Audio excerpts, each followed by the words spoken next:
In the second grade, two women with clipboards sat in on our classroom for a week just to observe. They were there, specifically, to observe me. Aisle 32F. Never forgot the time two grown women were introduced to our class as observers for the week. They'll be in the back watching me teach for a few days. In order for them to do their job properly, please ignore them. Act like they're not here. They sat silently in the back taking notes on their respective clipboards for an hour or so each day.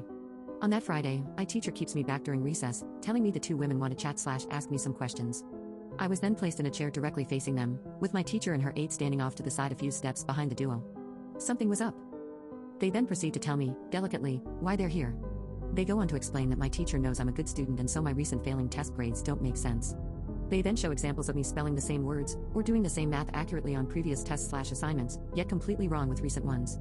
Have you been failing these tests on purpose? This was the first time I experienced that heart beating out of my chest type feeling. For one, it was true, I was faking it. On top of that, they seemed very serious, scary serious, especially to my 8-year self.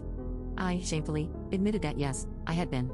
And when they asked why, well, that answer, the truth, led to my first, non-parental, authoritative scolding on memory. Simply, I did it because I was jealous of the kids who seemingly got to have a second recess. There was a group of 20 or so students across the 6 second grade classrooms who got pulled each week for roughly half the day. One day I saw them playing outside from inside the classroom. They appeared to be having so much fun, and I wanted in on the fun, so I asked one of them how they got put into that group and was told, because I'm bad at spelling and math. Ugh, my two strongest subjects.